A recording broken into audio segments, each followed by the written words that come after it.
Oil exploration brings mixed fortunes in Bunyoro. Cabarole. The discovery of commercially viable oil deposits in the Albertine Basin in western Uganda excited many Ugandans.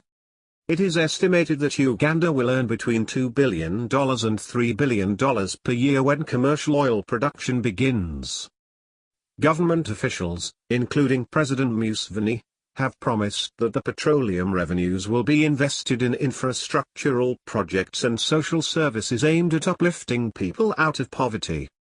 In readiness to extract this valuable resource from the ground, government has commenced construction of 10 critical oil roads. Equally, there is an ongoing survey for an East African oil pipeline and feeder pipelines that will transport crude oil from the wells to the refinery. Construction work is expected to commence this year. The construction of an international airport is also underway in Bunyoro sub-county, Hoima district, in an area zoned for the refinery. After concluding the first phase of oil exploration in the Albertine Basin, where 6.5 billion barrels of crude oil have been confirmed, there are ongoing studies and other processes aimed at kick-starting commercial oil production by 2020. It is our hope and desire that the infrastructural developments, which are being implemented in Bunyoro sub-region, will improve on the welfare of our people. As a kingdom, we are mobilizing our people to tap the social-economic opportunities of these infrastructural projects, says Mr. Andrew Byakataga, the Bunyoro Kingdom Prime Minister. Efforts. The Omukama, Dr. Solomon Gufabusuiguru, has appointed oil professionals in his administration, among them Dr. Kabagumba Kaliza, the former permanent secretary in the Energy Ministry, who has been appointed the kingdom's royal commissioner in charge of oil. However, as Uganda moves closer to becoming an oil-producing state, the mixed impacts of the oil industry are a reality for communities hosting the petroleum resource. Early last month, Mr. Byakataga told President Museveni that his people were finding it difficult to get jobs and businesses in the oil industry and in the infrastructural projects.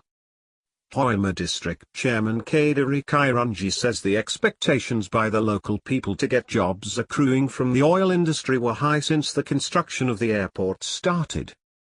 But the format of the recruitment process was not clear, with contractors bringing in workers from other parts of the country to do jobs that area residents can handle. Concerns.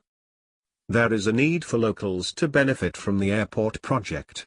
If the project ends without creating any economic impact in Hoima district, then it will be a disservice to our local people, Mr. Kaironji notes.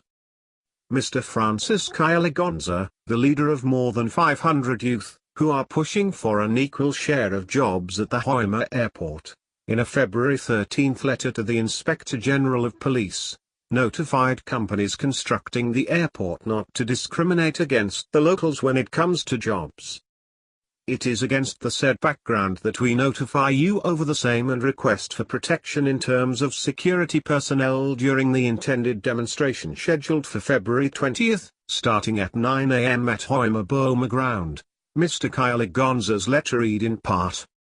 Local leaders persuaded them to halt the demonstration in a bid to give room for the leaders to address their concerns. On February 21, Bunyoro Kingdom officials, government ministers hailing from the sub-region and MPs who met SBC Uganda, the contractor for the airport, agreed to suspend recruitment process until it was streamlined. It is the desire of government oil projects to succeed. But the success cannot be achieved when local communities are sidelined or marginalized. We need a win-win situation for the contractors, government and the citizens, said Mr. Ernest Kaiser, the Bunyoro Affairs Minister, who chaired the meeting between local leaders and airport contractors. Upcoming projects. During the oil production preparation phase, Dr. Kaliza, also a senior presidential advisor on oil and gas, says more than 500 wells will be drilled. He says the planned construction of oil pipelines, central processing facilities, the oil refinery, an airport and the roads are expected to attract a total investment worth more than $12 billion in the Albertine region. He advises that the social, economic, environmental and engineering aspects of each project are undertaken in an inclusive and sustainable manner. Driven by the desire to tap into the lucrative looming oil business, area residents in 2012 formed the Bunyoro Business Club. However, with more than 70 companies registered under the club, only a handful succeeded in tapping into the businesses during the oil exploration phase. Others are dormant because they lost hope in getting contracts in the oil sector, says Mr. Samuel Mujiza, the club chairperson. Nevertheless, 30 companies from the sub-region are registered in the National Suppliers Database that is run by the Petroleum Authority of Uganda, PAU.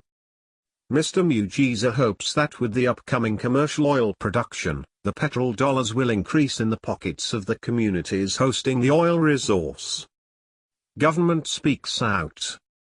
Speaking at the launch of the East African crude oil pipeline project in November last year, the Energy Ministry Permanent Secretary, Mr. Robert Cassand, explained that during the oil exploration phase, $3.2 billion was spent on the purchase of goods and services.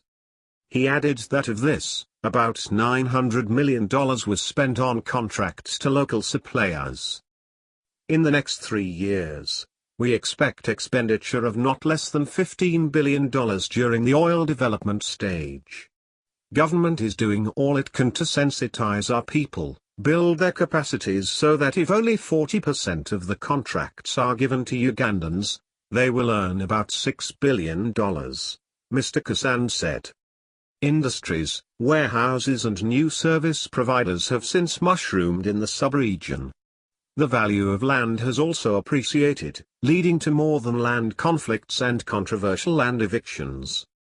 The investors are positioning themselves to provide goods and services to oil workers and the increasing population in the sub-region. Mr. Simon Kaininagaba, the Buliza district chairperson, says the oil industry requires higher skills and capacities which many locals do not have. Mr. Kainin, who is also the chairperson of the Albertine Graben Oil and Gas Districts Association, which unites districts in the oil region, says there is a need for communities to learn from other oil-producing states. Appeal for sensitization.